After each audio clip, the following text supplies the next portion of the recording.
نحمده ونصلي ونسلم على رسوله الكريم أما بعد فأعوذ بالله السميع العليم من الشيطان الرجيم بسم الله الرحمن الرحيم لا إله إلا الله اللهم صل على سيدنا محمد وأصحاب سيدنا محمد وبارك وسلم وصلوا عليه۔ کیسے ہیں ناظرین آپ؟ آج ہم آپ سے بات کریں گے شرک کی تیسری قسم جو شرک فی العبادت ہے۔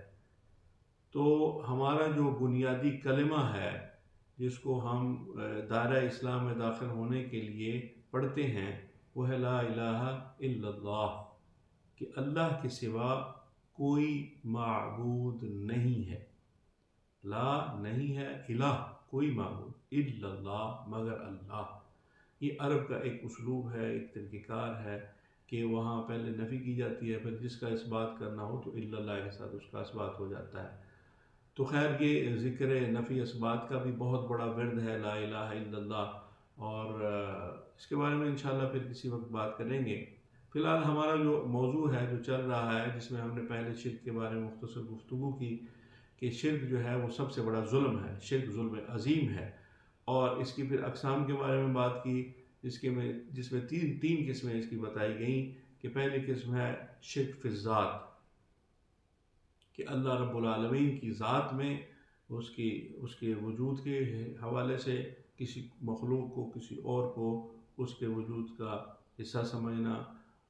اور یا وجود میں سے سمجھنا، یا اس کو کسی کے وجود میں سے سمجھنا۔ اور دوسری جو شرک کی قسم ہے وہ ہے شرک فی الصفات، کہ اللہ کریم کی جتنی بھی صفات ہیں وہ اللہ کی ہی ہیں، جن معنوں میں اللہ رب العالمین کی وہ صفات ہیں وہ کسی اور مخلوق میں، کسی اور میں سمجھ لینا، یہ بھی شرک فی الصفات ہے۔ اور تیسرا جو سب سے اہم، سارے ہی اہم ہیں، تیسری قسم جو ہے وہ شرک فی العبادت ہے، کہ اللہ رب العالمین کا جو حق ہے، کیا حق ہے؟ کہ وہ ہمارا رب ہے، وہ خالق ہے، وہ مالک ہے، وہ رازق ہے۔ تو اس لیے تمام تر عبادت کا، تمام تر عجز کا، نیاز کا جو مستحق ہے وہ اللہ رب العالمین ہی ہے۔ اللہ ہی کی عبادت کی جا سکتی ہے، اللہ کے سوا کوئی ایسی ہستی کائنات کے اندر کوئی موجود نہیں ہے جس کی عبادت کی جا سکتی ہو۔ تو اب اس میں یہ بھی بہت نازک اور باریک سا مسئلہ ہے، چونکہ دعا ہے جو وہ الدعاء مخ العبادہ، کہ دعا عبادت کا مغز ہے۔ اب اگر کوئی شخص لا علمی میں یا کسی ضد کی وجہ سے، کسی انا کی وجہ سے، اناد کی وجہ سے، کسی دوسرے مکتبہ فکر کے یا کسی اور وجہ سے اگر وہ کسی اللہ کی کسی اور مخلوق سے اللہ کے مقابلے میں مانگتا ہے، دعا کرتا ہے، تو گویا وہ شرک فی العبادت کا مستحق ہوتا ہے۔ یہ تو دعا تو مخ العبادہ ہو گئی کہ سب سے بڑی جو عبادت، جب ہم دیکھتے ہیں کہ ہم قیام کرتے ہیں، یعنی اللہ کی بارگاہ میں ہاتھ باندھ کے کھڑے ہو جاتے ہیں، اس میں کچھ لوگ اختلاف کرتے ہیں کہ بھئی بزرگوں کے سامنے، بڑوں کے سامنے، والدین کے سامنے، اساتذہ کے سامنے، اپنے رہنما کے سامنے، اپنے مربی کے سامنے، اپنے مرشد کے سامنے ہاتھ باندھ کر جو کھڑے ہوتے ہو تو یہ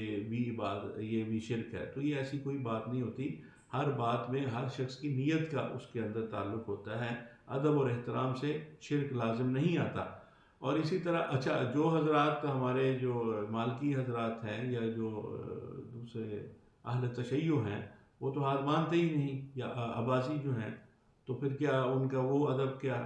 تو اصل تو پھر وہ ان کے اوپر کیا کریں گے؟ آپ کے بھی صرف اگر ہاتھ باندھنے عبادت ہے یا اس سے شرک کا شائبہ ہوتا ہے یا ادب سے اس کے وہ آپ کو ہوتا ہے گمان، تو پھر وہ حضرات جو نماز کے اندر ہاتھ ہی نہیں باندھتے تو پھر وہ تو رب کے سامنے بھی نہیں کرتے۔ تو یہ بات نہیں ہوتی،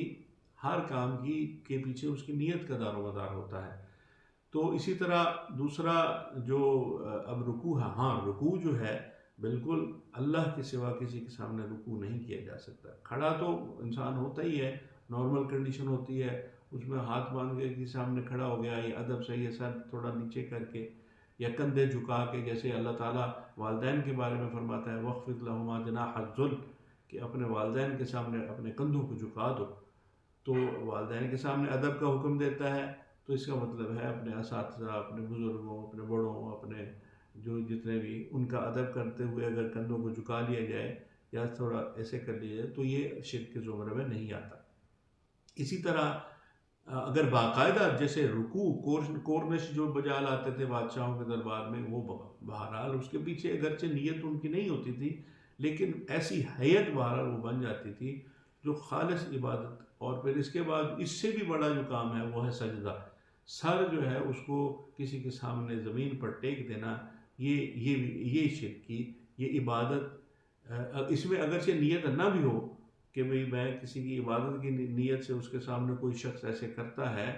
تو یہ بہرحال شرک کے زمرے میں آئے گا، لیکن بہرحال اس پر شرک کا فتویٰ اس لیے نہیں لگایا جا سکے گا، اس کو ایک گناہ کبیرہ، ایک بہت بڑا جرم کہا جائے گا کہ اس نے کسی انسان کسی مخلوق کے سامنے سر جھکایا۔ انسان کے علاوہ اور دوسری مخلوقات کے سامنے بھی لوگ یہ کام کرتے ہیں، تو اس صورت میں اس کا نیت پہ دار و مدار ہے کہ کس نیت سے وہ عبادت کی غرض سے وہ ایسے کر رہا ہے، یہ صرف ایک لا علمی اور جہالت کی وجہ سے وہ ایسے کر رہا ہے، تو اس کی اصلاح کی جائے گی، اس کو بتایا جائے گا، اس کی رہنمائی کی جائے گی۔ وہ اللہ کا ہی حق ہے کہ رکوع اور سجود اللہ ہی کی ذات کو کیے جائیں۔ انما الاعمال بالنیات،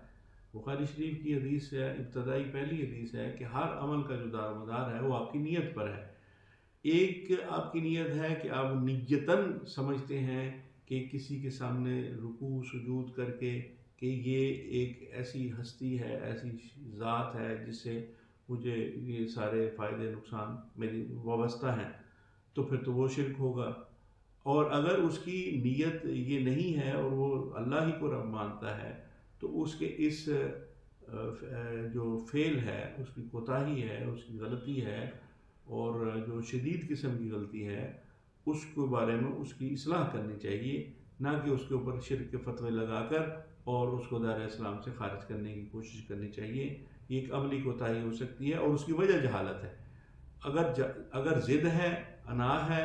کسی دوسرے کی وجہ سے، تو یہ بھی جہالت ہے۔ دونوں صورتوں میں کسی بھی صورت میں جہالت کے سوا انسان یہ کام کر ہی نہیں سکتا۔ تو اگر تو وہ اعتقادی جاہل ہے تو پھر بھی اس کی اصلاح کرنی چاہیے، اگر وہ عملی اور فعلی جاہل ہے تو اس عمل کے حوالے سے اس کی اصلاح کرنے کی ضرورت ہے۔ تو اس طرح یہ عبادت، اسی طرح اور دوسری عبادت ہے، مثال کے طور پر ہم اللہ کی راہ میں خرچ اللہ کی رضا اور خوشنودی کے لیے کرتے ہیں، اور کرتے تو اس کے بندوں پر ہی ہیں، اگرچہ اللہ تو کسی کا محتاج نہیں ہے، اس کو تو کسی کے خرچ کرنے کا اللہ کو تو کوئی فائدہ نہیں ہے۔ اللہ نے ہی اپنے بندوں کے جن کو دیا ہے ان کے ذمہ لگایا کہ جن کو نہیں دیا ان کو تم دو، یہ تمہارے ذمہ لگا دیا ہے اس نے۔ تو اس کی رضا اور خوشنودی کے لیے اس کے بندوں کے اوپر جو خرچ کرنا ہے تو یہ اللہ کی رضا کے لیے ہے۔ اسی طرح اگر ایسا ہی کام خرچ کرنے کا کسی اور مخلوق کے لیے انسان کرتا ہے کہ میں یہ خرچ کرتا ہوں تو اس سے وہ فلاں مخلوق، کوئی بھی مخلوق جو ہے وہ مجھ سے راضی ہو کر تو میرا جو ہے کام اور میرے معاملات وہ سیدھے کر دیں گی، تو یہ بھی گویا کہ شرک کی عبادت کی ایک قسم ہے، کیونکہ یہ اگر ہم اللہ کی رضا کے لیے انفاق فی سبیل اللہ کرتے ہیں تو یہ بھی ایک عبادت ہے۔ اسی طرح ایک اور صورت اس میں ہے کہ جیسے ہم حج کرتے ہیں، جو جسمانی عبادت، جیسے پہلے نماز کا ذکر ہوا کہ جس میں رکوع سجود وغیرہ ہوتے ہیں، اسی طرح حج کی ایک عبادت ہے، اس کے لیے بھی وہ جو ایک تو خرچہ بھی اس میں کرتے ہیں اور اس کے علاوہ جسمانی ریاضت اور مشقت بھی اٹھانی پڑتی ہے، بھاگ دوڑ اور صفا مروہ کے لیے، پھر وہ جتنے بھی جو ارکان حج ہیں وہ سارے کس لیے کیے جاتے ہیں؟ اللہ رب العالمین کی رضا کے لیے۔ تو اسی طرح کی کوئی جسمانی ایفرٹ کسی اور مخلوق کی رضا اور خوشنودی کے لیے، کسی اور کو راضی کرنے کے لیے کہ وہ مجھ سے راضی ہو کر اور میرے معاملات اور کام سیدھے کر دے، تو یہ بھی شرک فی العبادت کے زمرے میں آئے گا۔ تو یہ چند مختصر سی جو ہم نے باتیں عرض کی ہیں۔ اسی طرح جو سب سے بڑی، جیسے پہلے عرض کیا کہ دعا ہے، دعا عبادت کا مغز ہے۔ گویا کہ اگر آپ بہت ساری عبادت کر کے دعا نہیں مانگتے تو آپ نے اصل کام چھوڑ دیا، کیونکہ اللہ رب العالمین کو بندوں کی عجز، نیاز اور عاجزی اور انکساری اور عبادت اور سر کو جھکانا اور اس کی بارگاہ میں سجدہ ریز ہو جانا، یہ اللہ کو پسند ہے، اور اس کو یہ بالکل پسند نہیں ہے کہ یہ انسان کو جس کو میں نے اشرف المخلوقات بنایا ہے یہ اپنا یہ قیمتی سر جو ہے وہ میرے سوا کسی اور کے سامنے جھکائے. تو اس کے اندر بھی بہت بڑی حکمت ہے. اس پر انشاءاللہ تعالیٰ پھر کسی وقت بات کریں گے کیونکہ ویڈیو کافی لمبی ہو گئی. تو کوشش تو یہ ہوتی ہے کہ مختصر بات کی جائے، لیکن پھر کوئی بات اگر اس کو وضاحت کرنی پڑتی ہے تو اس کی وجہ سے لمبی ہو بھی جاتی ہے. اس طرح انسان اللہ کے سوا کسی اور کو پکارتا ہے، کسی اور سے دعا مانگتا ہے، کسی اور سے اپنی حاجت طلب کرتا ہے، کسی اور سے اپنی مصیبت دور کرنے کی دعا کرتا ہے. اب یہ ممکن نہیں ہے بظاہر. ہم مسلمان ہیں، ہم اسلامی معاشرے میں رہتے ہیں، ہم مسلمان ہیں اور ہمارے آباء و اجداد مسلمان ہیں، ہمارے دائیں بائیں سارے مسلمان ہیں. بظاہر ایسا کوئی کام نہیں کرتا، لیکن اس کے اندر بھی بعض ایسی صورتیں پائی جاتی ہیں جن میں عبادت کا یا دعا کرنے کا گمان ہوتا ہے. تو ہر ایسی صورت کو اس سے بچنا چاہیے تاکہ انسان مسلمان ہونے کے بعد، مومن ہونے کے بعد بہت محتاط ہونے کی ضرورت ہے. یہ بہت نازک معاملہ ہے. اس معاملے میں ذرا سی کوتاہی بھی جو ہے وہ انسان کو شرک کی لعنت اور شرک کی نجاست میں مبتلا کر سکتی ہے. اب اللہ کریم اس کو معاف فرما دے. معاف فرمانے والا تو وہ ہے، اسی سے بہرحال اپنی غلطیوں کوتاہیوں جیسی بھی ہیں، عملی ہیں، اعتقادی ہیں، غفلتیں ہیں، جتنی بھی ہیں، اس سے معافی اور اس کی بارگاہ میں استغفار اور اس کی رضا اور خوشنودی کے لیے دعا، یہ اسی کا حق ہے، اسی کے لیے کیا جا سکتا ہے. اللہ کے سوا کسی قسم کی کوئی عبادت کا شائبہ تک بھی جس عمل میں ہو وہ نہیں کیا جا سکتا. اللہ تعالیٰ ہمیں شرک کی لعنت سے محفوظ رکھے اور ہمارے اعمال کو اللہ کریم ہمارے اعمال اور ہمارے ایمان اور ہمارے یقین کو مضبوط فرمائے اور اس کی نجاست سے محفوظ رکھے. آپ ہمارا چینل سبسکرائب کر لیں، اس کو شیئر بھی کر دیں اور لائک بھی کر دیں. والسلام علی من اتبع الہدی.